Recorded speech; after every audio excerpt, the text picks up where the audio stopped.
Alors, ma présentation est sur les accords de libre-échange récents au Vietnam. Et vous verrez qu'en fait, ça a beaucoup de liens avec la première présentation d'Eric sur l'évolution du droit interne. Parce qu'évidemment, l'évolution du droit interne vietnamien est liée aux accords internationaux que le Vietnam a conclus, et notamment l'accession à l'OMC en 2007.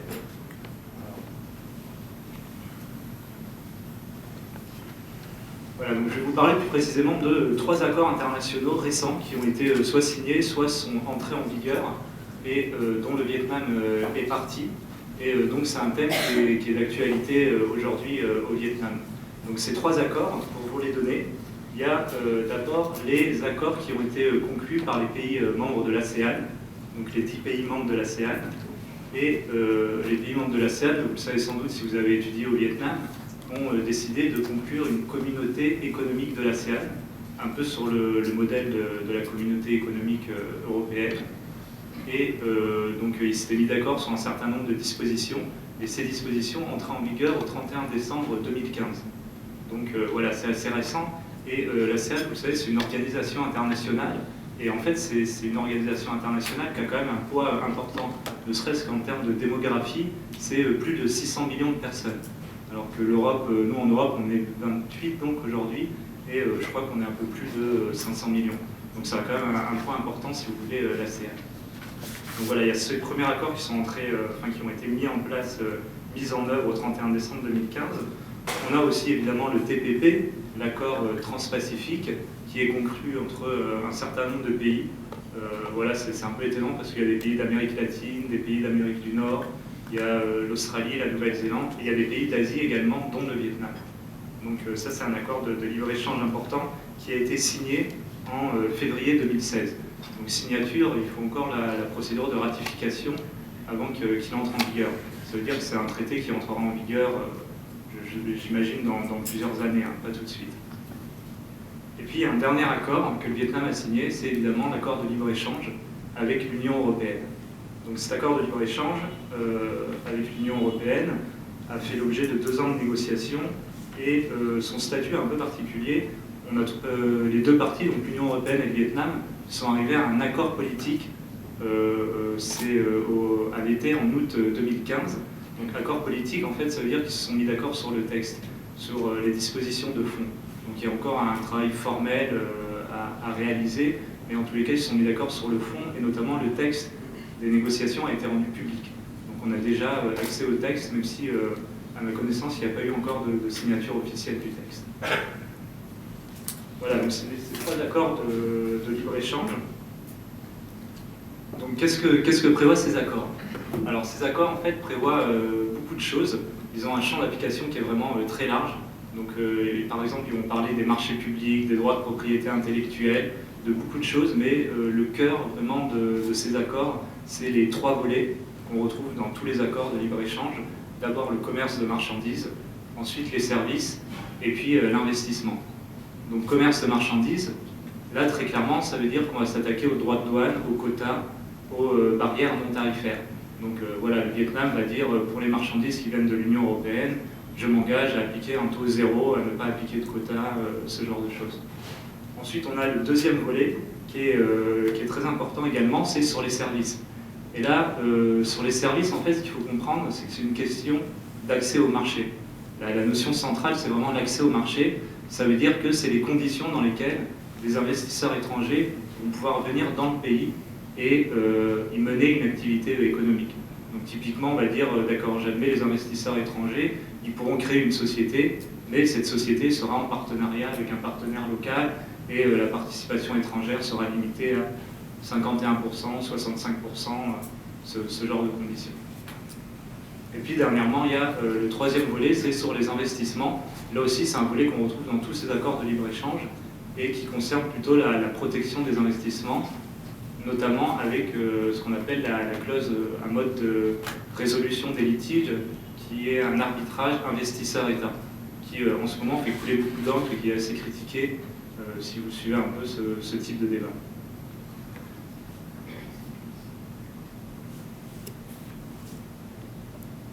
Voilà, donc quel est l'objectif de ces accords? Pour le dire avec des mots simples, Vous avez l'OMC qui prévoit déjà les deux volets commerce de marchandises et services. Et l'OMC, d'une certaine manière, c'est le socle commun aujourd'hui. C'est-à-dire qu'il y a énormément d'États qui participent à l'OMC. Donc vous avez à l'OMC des concessions qui ont été faites par les États sur le commerce de marchandises, sur leur accès au marché aussi, et ils concluent des accords de libre-échange, comme les trois dont on vient de parler, pour aller plus loin que l'OMC. Voilà, donc j'aimerais vous donner un exemple maintenant pour vous montrer ce que ça peut donner en pratique avec ces trois accords de libre-échange que je vous ai présentés. Et je vais vous parler plus précisément du secteur de la distribution.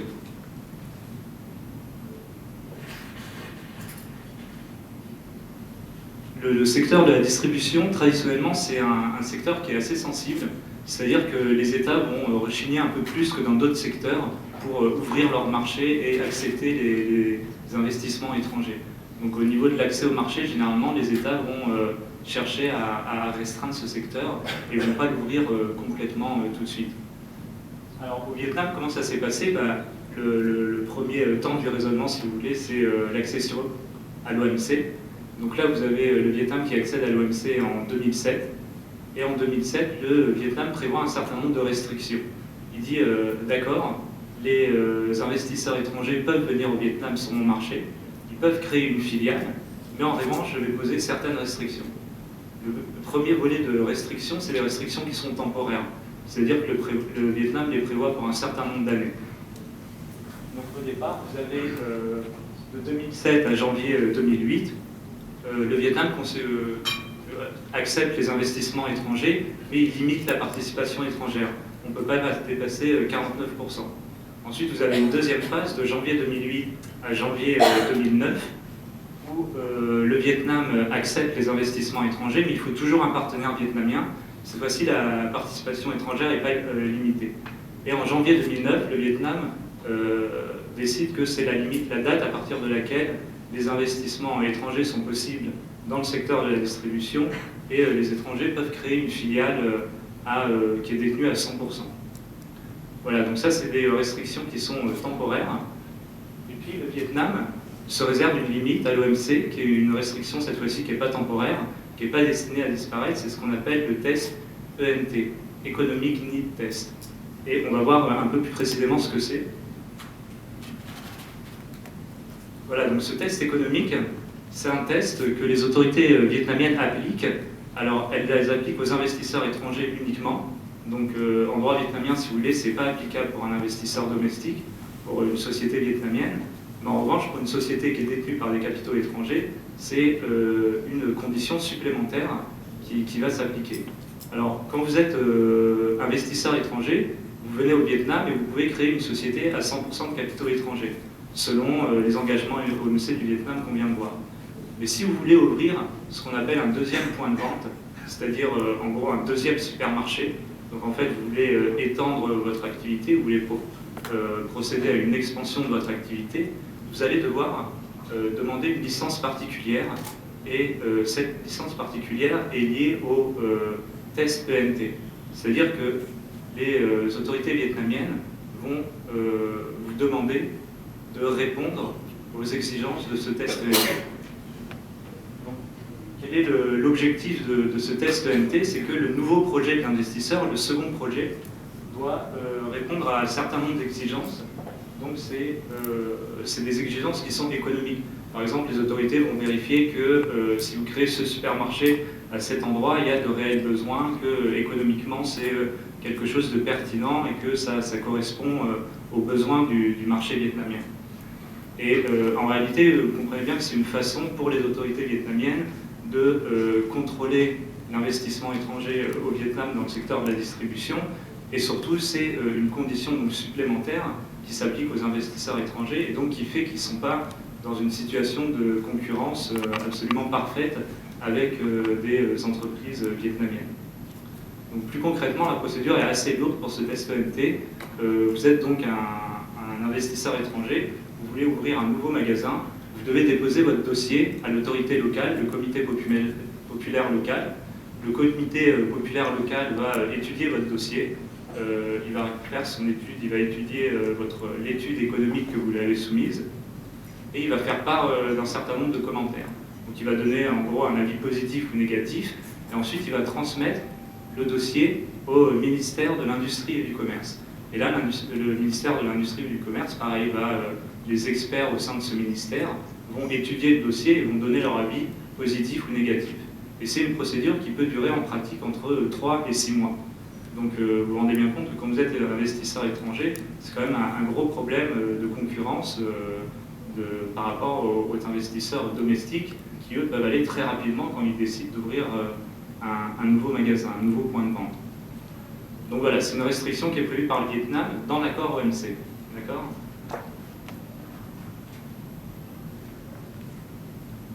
Et puis, donc il y a ces 3 traités. On a d'abord l'ASEAN.